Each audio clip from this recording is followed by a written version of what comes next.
Welcome to the deep dive. We've got a specific stack of sources you shared, and today we're unpacking a pretty intense political controversy. That's right. It centers on federal deputy Nikolas Ferreira and the whole storm around the alleged arrest of his cousin. Yeah, so our mission here is really to dig into what these sources tell us, get the key insights.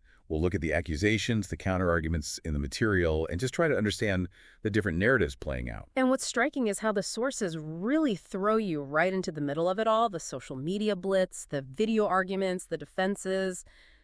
It all happened very fast. Okay, let's dive in then. So the story kicks off, according to this material, with news about Nicolas Ferreira's cousin, Gleitinho Azevedo, allegedly arrested transporting 30 kilograms of drugs. And the sources note this online shorthand, oregano, being used sometimes. Right, oregano. And the reaction, the sources say it was immediate, especially from certain figures.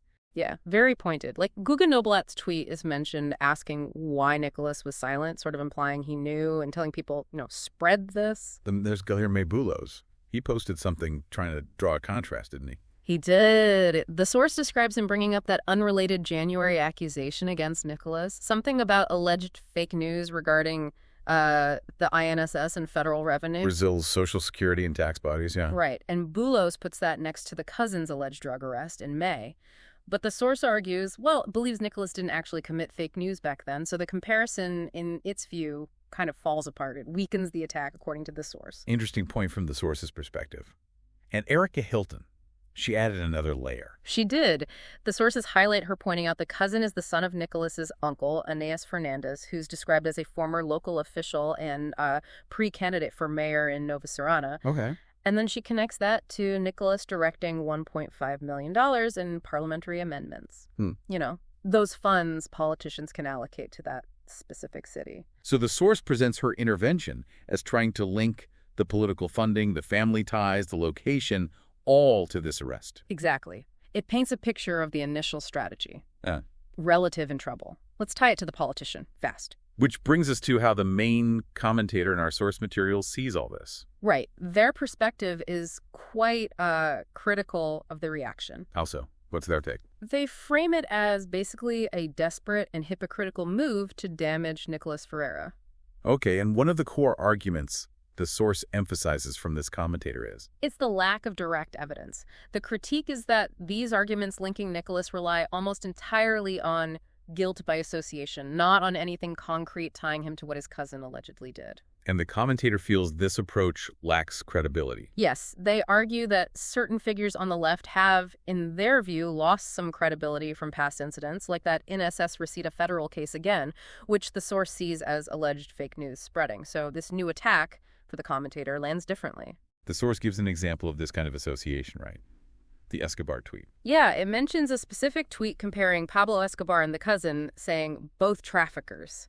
The source holds this up as sort of typical of the loops being made. Okay, let's shift gears slightly. The material delves into a specific video narrative, too. Ah, yes, the video by Pedro Rousseff. The commentator in the source isn't too kind, calling him Nicolas Ferreira from Shopee and Dilma's nephew. A bit mocking. Okay, so what does this video try to do, according to the source's breakdown? Well, it tries to build a specific story. It starts with Nicholas sending those multi-million real amendments to the town where his uncle was involved politically. Setting the scene with the money and location. Precisely. Then it links that directly to the next event. The arrest of the uncle's son, Nicholas's cousin, for alleged international drug trafficking with that 30 kilograms. And it doesn't stop there, does it? The source mentions some pretty specific claims in the video. No, it goes further. It brings up narcopentecostalism, claiming there's this alleged evangelical group in Nicholas's hometown mixing drugs and religion, even using the Israeli flag symbol. That's the video's claim, as reported. Oh, okay. What else? The video also talks about an older video Nicholas made about PICs and taxes, and this video, Pedro Rousseff's video, claims Nicholas twisted a government measure, a measure that was supposedly meant to fight money laundering by organized crime, including drug money, so portraying Nicholas as undermining anti-crime efforts. And he uses that old saying, a fruit doesn't fall far from the tree. Yeah, uses that phrase, and then the source says the video links Nicholas to Bolsonaro using a mocking term, Miqueliano, and floats this idea of an evangelical militia. Again, these seem to be the video creator's specific terms. Quite the narrative being constructed. How does it end? According to the source, it ends with a pretty blunt accusation. Everything around Nikolas smells like scheme, trafficking, and misapplied money, and a call for investigation. Now, the source commentator dissects this video too, right? What are their criticisms? They are quite critical. They call the comparisons, especially bringing up Lula, not very intelligent. Why is that? The commentator contrasts the cousin's alleged crime with alleged past scandals involving, say, Lula's brother and union funds. The source presents the commentator's view that that situation could be seen as more direct, potentially involving government mechanisms for alleged theft, whereas this is a relative's alleged crime. A difference in perceived proximity and mechanism. Exactly. And the commentator even nitpicks the video's production, like the background music being too loud, drowning out the voice, poor timing, technical criticisms too. Okay. So after the attacks and analysis, the sources then show us the defense side. Senator Cleitinho Azevedo. Yes. He comes out with a video response. Very strong defense. What's his main line?